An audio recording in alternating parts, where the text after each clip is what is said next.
dark delights. Ryan slammed his back against the wall and slowly slid down, sitting on the bathroom floor. The iron-like smell of blood filled his nostrils and partially repulsed him. He closed his eyes to take in the moment after his crime.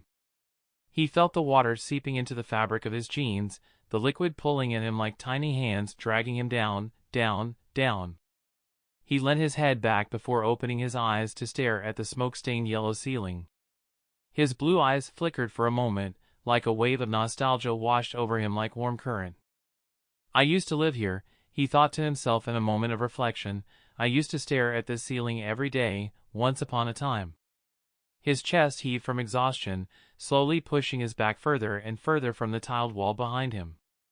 When he noticed, he readjusted himself to sit bolt upright, now staring directly forward. The once white tiles of the bathroom were in full view. Most of them were plain, but the outer edge of tiles had a subtle cursive frame surrounding the otherwise dull walls. Ryan's mom had designed the bathroom. She decorated the entire apartment when they had bought it. She was always so proud of it. His father seemed to be busy either working about with his friends to care about the decor of the apartment. That or he was too drunk to care. Ryan shook his head and ran his fingers through his dark brown hair to bring himself back to the present. He'd been too caught up in the past to see the sickening new details on the tiles, fingernails scratched with patches of red. He made his way to his feet, walking past the semi-submerged body in the now cold and burgundy bath water, multiple stab wounds littering its torso and arms. He took a sideways glance at the body. She must be half his age, Ryan thought, fists clenched into tight balls, one now carrying a small kitchen knife. He stopped and corrected himself. She was half his age. She had dyed blonde hair with a black layer underneath. Her fingernails were donned with little designs of unicorns and dragons, which must have went down well in the school she worked at. She was a short but dumpy lady and, from what Ryan remembered, had a low and rumbling voice caused by 12 solid years of smoking 30 cigarettes a day. A perfect match for Dad, then he'd always say. Suddenly Ryan froze. He threw the bloody knife in front of him into the bedroom and gripped his hair with both hands. She did nothing wrong, she did nothing wrong, she did nothing wrong, he said to himself, rocking gently while still on his feet. Tears welled up in the corners of his eyes and he shook from fear. He took a few deep breaths and he suddenly stopped shaking. His hands returned to his waist and his eyes opened, now looking cold and remorseless. It doesn't matter, he thought to himself, it's done now. The apartment was tiny now. Ryan had returned to it as an adult. The bathroom led directly into the master bedroom. He remembered a few good Christmases in this room with his parents, all huddled around, opening presents and eating candy. Now, though, all he could see was deception. He took one final look back at the murder scene, taking in what he had done for the final time, before closing the door. He couldn't stand the smell anymore. The bedroom brought a new aroma to his nose, alcohol. His dad's favorite pastime, he always told his teachers. They usually laugh it off as a funny joke made by a stupid kid, but it was true. His mom always tried to curb his drinking and smoking, especially around the boy, but it never ended well. He kicked at an empty bottle of cheap whiskey with his black boots, leaving red footprints behind him. This room, too, was discolored by cigarette smoke and, in some places close to the bed, spilled liquid and vomit. Memories of the times he spent here tried entering the chaos which was his mind at this point, but he cut them out.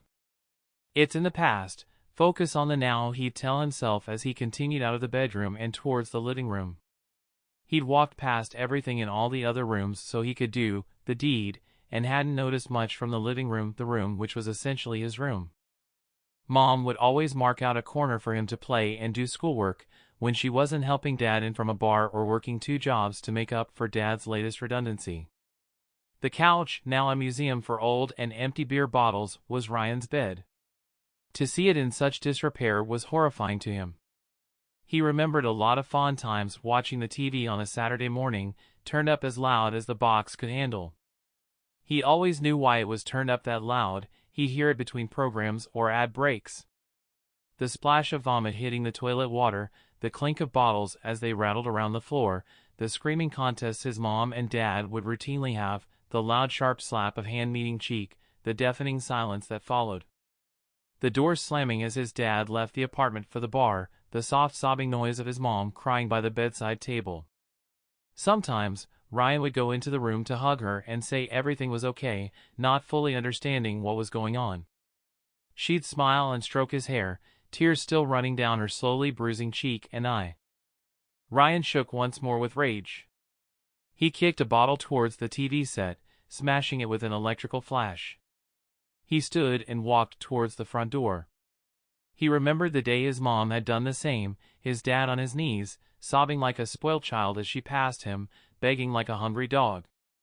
Her eyes were full of tears, but she only showed them to Ryan. She didn't want to give that satisfaction to his father.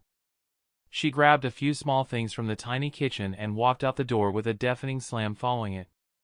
Ryan's remembered his dad howling with despair for a good hour after she'd gone, with Ryan staring silently from the front door. When he looked up from his tear-soaked hands, he had a look of pure rage.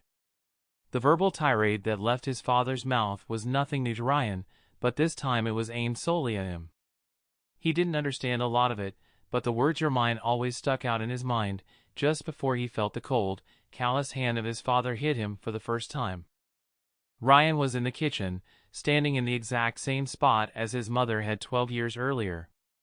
She'd moved out of the state to be closer to her parents. She found it difficult to settle in a new home. You can't blame her, Ryan always thought, all she had been through. Luckily, Gran and Grandpa looked out for her and got her some help. Ryan saw his mom a few days before he made the trip back to his old home.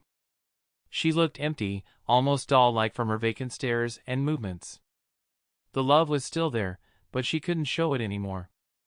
Her now ex-husband, the man he ashamedly called his father, had a much more profound impact than even he could have imagined, and he was going to pay. Ryan washed whatever blood he could see off himself and damped his hair to get the rest out.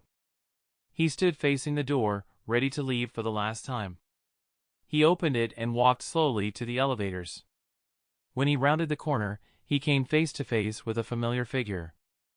The graying mop of dark brown hair, the dim blue eyes, and the thick mustache perched above a mouthful of rotting teeth. The tall yet dumpy figure that faced him was his father. Both men were shocked into silence. The moment the old man opened his mouth to hurl abuse at Ryan, the final chapter of his life at that apartment came flooding back. The daily beatings were now fresh wounds again, bleeding like he had been sliced by a fine blade. The constant verbal battery was back both in his mind and in front of him as the old man shouted and screamed about getting off his property. He suddenly fell silent as he noticed a vivid streak up the front of Ryan's shirt, blood. Their eyes met for what seemed like an eternity. His father was the first to crack.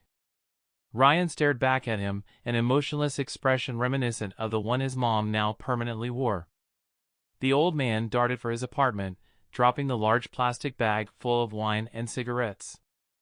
Another moment of silence flooded the hallways before a blood-curdling scream was heard from behind the door. Ryan stood for a moment, before turning and continuing towards the elevators.